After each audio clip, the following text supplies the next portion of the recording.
ಜಿ5 ಇರುವಾಗ ನೀವು ನಿಮ್ಮ ನೆಚ್ಚಿನ ಶೋಗಳನ್ನ ಎಂದಿಗೂ ಮಿಸ್ ಮಾಡಿಕೊಳ್ಳುವುದಿಲ್ಲ. ಅದು ಸಂಪೂರ್ಣ ಉಚಿತವಾಗಿ.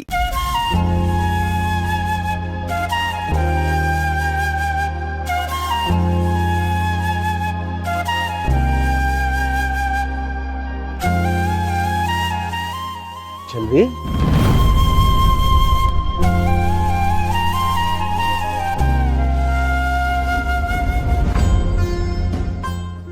ಏನಾಯ್ತಮ್ಮ? ಬೆಂಕಿ ಎಲ್ಲೋಗಿದ್ದಾನೆ? ಮಾವ, ಅದು ಹೇಳಮ್ಮ, ಏನಾಯ್ತು? ಮಾವ, ಜಾನು ವಿಷಯನೂ ಬೆಂಕಿ ಗೊತ್ತಿಲ್ವಾ? ಹಾಗಾದ್ರೆ 2 ದಿನದಿಂದ ಬೆಂಕಿ ನಿಮ್ಗೆ ಸಿಕ್ಕಿಲ್ವಾ? ಇಲ್ಲ ಮಾವ, ಅವ್ರು ಎಲ್ಲಿದ್ದಾರೆ ಅಂತಾನೆ ನನಗೆ ಗೊತ್ತಿಲ್ಲ.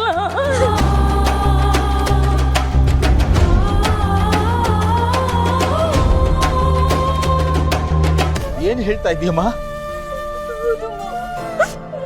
ನಾನು ಎಲ್ಲ ಕಡೆ ಹುಡುಕ್ತೆ, ಪೊಲೀಸ್ ಕಂಪ್ಲೇಂಟ್ ಕೊಟ್ಟೆ, ಆದ್ರೆ ಅವ್ರು ಎಲ್ಲಿದ್ದಾರೆ ಅಂತ ಮಾತ್ರ ನಂಗೆ ಗೊತ್ತಿಲ್ಲ. ಯಾಕಮ್ಮ ಈ ವಿಷಯ ನನ್ನಿಂದ ಮುಚ್ಚಿಟ್ಟೆ? ನನಗಾದ್ರೂ ಹೇಳ್ಬೇಕಿತ್ತಾನೆ. ಹೆಂಗ್ ಹೇಳಿ ಮಾವ, ಮನೇಲಿ ದೊಡ್ಡ ಆಘಾತ ಆಗೈತೆ. ನೀವು ಅತ್ತೆ ಮನೇಲಿರೋರು ಎಲ್ಲರೂ ನೋವಲ್ಲಿದ್ದೀರ.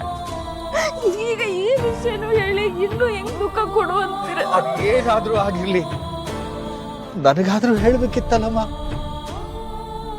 ಅವನು ನನ್ನ ಮಗ ಚೆಲ್ವಿ.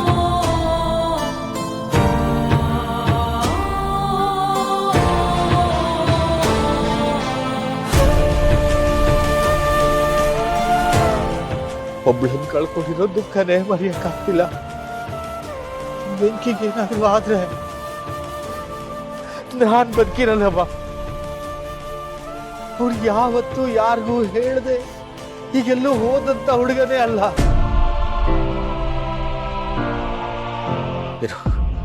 ಭಾವನಿಗೆ ಏನಾದ್ರೂ ತಿಳಿಸಿದ್ರ ಫೋನ್ ಮಾಡ್ತೀನಿ.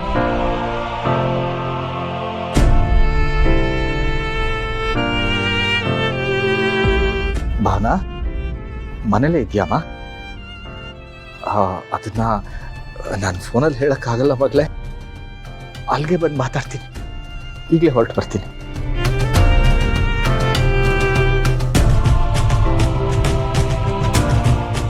ಚೆಲ್ವಿ, ನೀನು ಇಲ್ಲೇ ಇರು, ನನ್ನ ಬಟ್ಟೆ ಬದಲಾಯಿಸ್ಕೊಂಡ್ ಬರ್ತೀನಿ. ಭಾವನ ಮನೆಗೆ ಹೋಗಿ ಬಂದ್ಬೇಡ.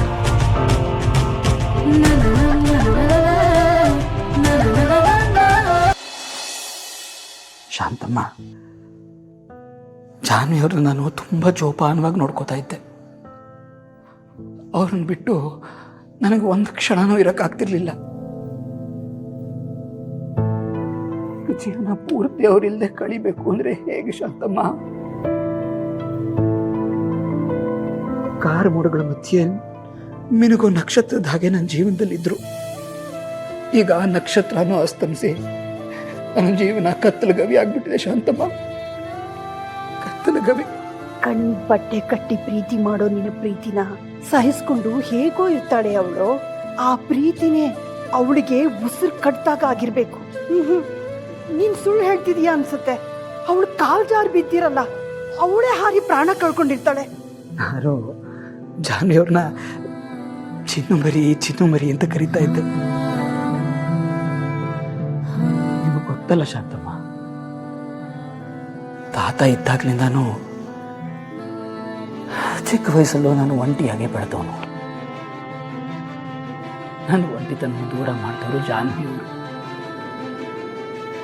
ನಿಮಗೆ ಗೊತ್ತಾ ಶಾಂತಮ್ಮ, ಜಾನ್ವಿಯವರು ಮಾತಾಡ್ತಾ ಇದ್ರೆ ಕೋಗಿಲೆ ಹಾಡ್ದಷ್ಟು ಇಂಪಾಗಿರೋದು. ಅವ್ರು ತುಂಟತನ ಮಾಡ್ತಿದ್ರೆ ಎಳೆ ಜಿಂಕೆ ಮರಿ ಜಿಗಿದಾಗಿರೋದು. ಅವ್ರು ಸಂತೋಷನ ಸಂಭ್ರಮಿಸ್ತಾ ಇದ್ರೆ ನವಿಲು ಹುಚ್ಚೆದು ನಾಟ್ಯ ಮಾಡ್ದಾಗಿರೋದು ಶಾಂತಮ್ಮ. ನಾನು ಅವ್ರಿಗೆ ಒಂದು ಕೆಲಸನೂ ಮಾಡಕ್ ಬಿಡ್ತಾ ಇರಲಿಲ್ಲ ಶಾಂತಮ್ಮ.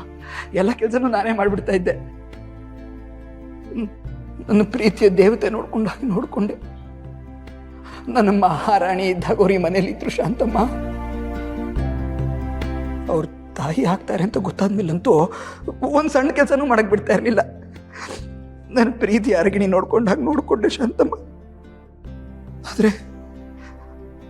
ಅವರು ನನ್ನ ಬಿಟ್ಟು ಹೋಗ್ಬಿಟ್ರು ಶಾಂತಮ್ಮ, ಬಿಟ್ಟು ಹೋಗ್ಬಿಟ್ರು.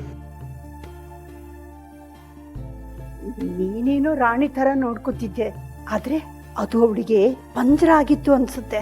ಅದಕ್ಕೆ ನಿನ್ ಜೊತೆ ಇರೋದ್ಕಿಂತ ದೇವ್ರ ಹತ್ರ ಹೋಗೋದೇ ಸರಿ ಅಂತ ತೀರ್ಮಾನ ಮಾಡಿರ್ಬೇಕು.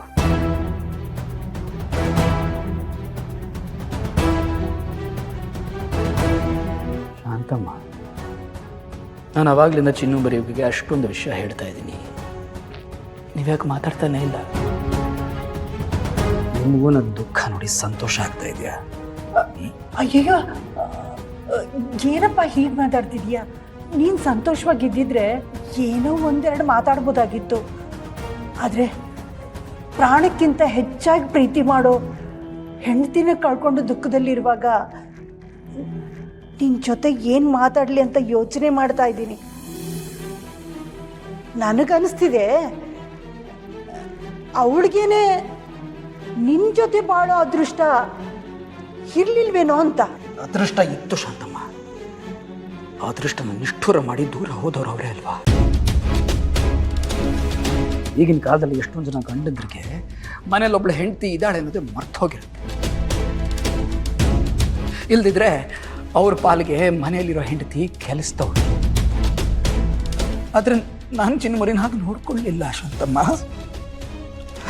ನನ್ನ ಚಿನ್ನಮರಿನ ನನ್ನ ಪ್ರಾಣಕ್ಕಿಂತ ಹೆಚ್ಚಾಗಿ ಪ್ರೀತಿಸಿದೆ. ಅವರು ನನ್ನ ಪ್ರೀತಿಯ ದೇವತೆಯಾಗಿ ಆರಾಧಿಸಿದೆ. ಆದ್ರೆ ಅವರು ನನ್ನ ಯಾಕೆ ಬಿಟ್ಟು ಹೋದ್ರು ಶಾಂತಮ್ಮ? ಯಾಕೆ ಬಿಟ್ಟು ಹೋದ್ರು?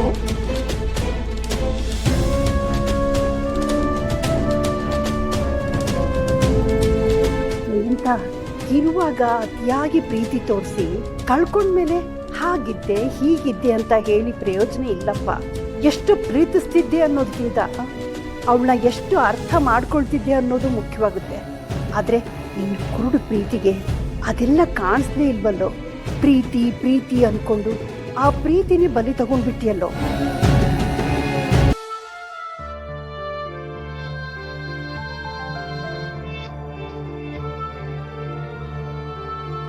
ಅಮ್ಮ, ನಾನು ಅವಾಗಿಂದ ನೋಡ್ತಾ ಇದ್ದೀನಿ. ಏನು ಯೋಚನೆ ಮಾಡ್ತಿದ್ಯಾ? ಏನಿಲ್ಲ ಕಣ, ನೀನು ಊಟ ಮಾಡು.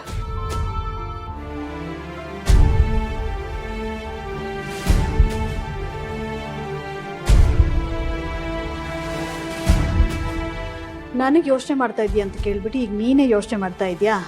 ನೀನೇನಪ್ಪ ಯೋಚನೆ ಮಾಡ್ತಾ ಇದೀಯಾ? ಹಶ್ವಾಗ್ತಿದೆ ಅಂದೆ, ಊಟ ಮಾಡು. ಹಶ್ವಾಗ್ತಿದೆ ಅಂತ ಹೇಳ್ದೆ ಅಮ್ಮ, ಆದರೆ ಇವಾಗ ಯಾಕೋ ಬೇಡ ಅನಿಸ್ತಿದೆ. ಯಾಕೋ? ನಿನ್ಗೆ ಇಷ್ಟವಾಗಿರೋ ಅಡುಗೆ ಮಾಡಿದ್ದೀನಿ. ಅದಕ್ಕಲ್ಲ ಅಮ್ಮ,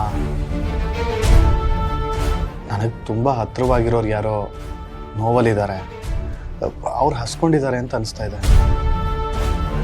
ZEE5 ಆಪ್ ಡೌನ್ಲೋಡ್ ಮಾಡಿ ಎಲ್ಲಾ ಸಂಚಿಕೆಗಳನ್ನು ಸಂಪೂರ್ಣ ಉಚಿತವಾಗಿ ನೋಡಿ.